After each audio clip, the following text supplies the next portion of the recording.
കുട്ടികൾ ഉള്ള അമ്മമാർക്കെല്ലാം ചെയ്യാൻ പറ്റുന്ന അടിപൊളിയൊരു ഹെൽത്തി ഫുഡ് കേട്ടോ ഓട്സ് പഴംപൊരി. ഇത് ഞാൻ ഇവിടെ വീട്ടിൽ എൻ്റെ മോൾക്കാക്കി കൊടുക്കുന്നതാണ്. അപ്പോൾ നമുക്ക് അതെങ്ങനെ ആക്കാൻ നോക്കാം. അതിന് വേണ്ടിയിട്ട് ഞാൻ കുറച്ച് ഓട്സ് ഇപ്പോൾ ജാറിലിട്ട് കൊടുത്തിട്ടുണ്ട്.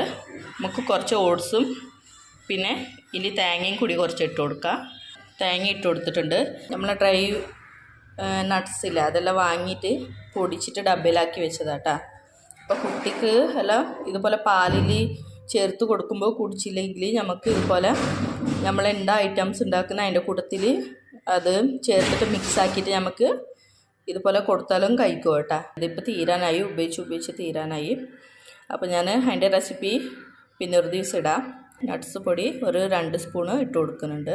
ഇത് ഞാൻ ചെറുങ്ങനെ അടിച്ചെടുത്തിട്ടുണ്ട്. ഇതിലേക്ക് നമുക്ക് 1 ഗ്ലാസ് വെള്ളം ഒഴിക്കാം.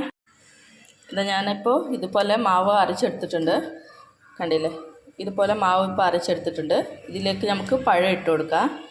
ഓട്സ് പഴംപൊരിയാണല്ലോ, അപ്പോൾ പഴപ്പൊടി വേണ്ടേ. അപ്പോൾ ഞാൻ പഴം ഇട്ട് കൊടുക്കാം. നേന്ത്രപ്പഴം നല്ല രീതിയിൽ മാവിൽ മിക്സാക്കി എടുക്കാം. ഞാനിപ്പോൾ പാനിൽ നെയ്യ് ഒഴിച്ചിട്ട് നമ്മൾ മാവ് തേച്ച പഴംപൊരി വെച്ച് കൊടുത്തിട്ടുണ്ട്. നിങ്ങൾക്ക് നെയ്യിൻ്റെ ടേസ്റ്റ് ഇഷ്ടമില്ലെങ്കിൽ വെളിച്ചെണ്ണ ഒഴിച്ച് കൊടുത്താൽ മതി കേട്ടോ. കണ്ടില്ലേ, നമ്മൾ ഓട്സ് പഴംപൊരി, ഹെൽത്തി ഓട്സ് പഴംപൊരി റെഡി ആയിട്ടുണ്ട്. അപ്പോൾ എല്ലാവരും ഷെയറും സബ്സ്ക്രൈബും ലൈക്കും ചെയ്യുക. Okay, thanks.